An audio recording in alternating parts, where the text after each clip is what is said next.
সামরিক খাতে দ্রুত এগিয়ে যাচ্ছে বাংলাদেশ। যুদ্ধবিমান কেনার পর এবার নিজে দেশে সামরিক ড্রোন তৈরির পদক্ষেপ নিয়েছে সরকার। তারই পদক্ষেপ হিসেবে চীনের সঙ্গে চুক্তি করেছে বাংলাদেশ। তবে ঢাকা বেইজিংয়ের সেই চুক্তিতে রয়েছে কিছু শর্ত। সামরিক ড্রোন কারখানা নির্মাণে চীন বাংলাদেশের চুক্তি নিয়ে বিস্তারিত জানাচ্ছেন শেখ ফরিদ।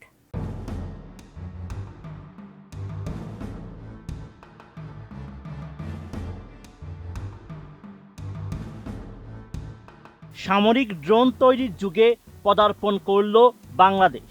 এই উপলক্ষে ড্রোন উৎপাদন ও সংযোজন কারখানা স্থাপন এবং প্রযুক্তি হস্তান্তরের জন্য চীনের সঙ্গে এক ঐতিহাসিক চুক্তি করেছে বাংলাদেশ। ২৭ জানুয়ারি বিমান বাহিনী সদর দপ্তরে এই চুক্তি স্বাক্ষরিত হয় বলে এক সংবাদ বিজ্ঞপ্তিতে জানিয়েছে আন্তঃবাহিনী জনসংযোগ পরিদপ্তর বা আইএসপিআর। ওই চুক্তিতে প্রধান অতিথি হিসেবে উপস্থিত ছিলেন বিমান বাহিনীর প্রধান air chief marshal Hasan Mahmud Khan. বিজ্ঞপ্তিতে আইএসপিআর জানিয়েছে, চুক্তির আওতায় বাংলাদেশ বিমান বাহিনী এবং সিইটিসি ইন্টারন্যাশনাল যৌথভাবে বাংলাদেশে একটি অত্যাধুনিক ড্রোন উৎপাদন ও সংযোজন সুবিধা স্থাপন করবে। এর মধ্যে রয়েছে প্রযুক্তি হস্তান্তর, সক্ষমতা বৃদ্ধি, শিল্প দক্ষতা উন্নয়ন এবং যৌথ প্রযুক্তিগত সহযোগিতা, যা দীর্ঘমেয়াদে ড্রোন উৎপাদনে স্বনির্ভরতা অর্জনের লক্ষ্যে সহায়ক হবে।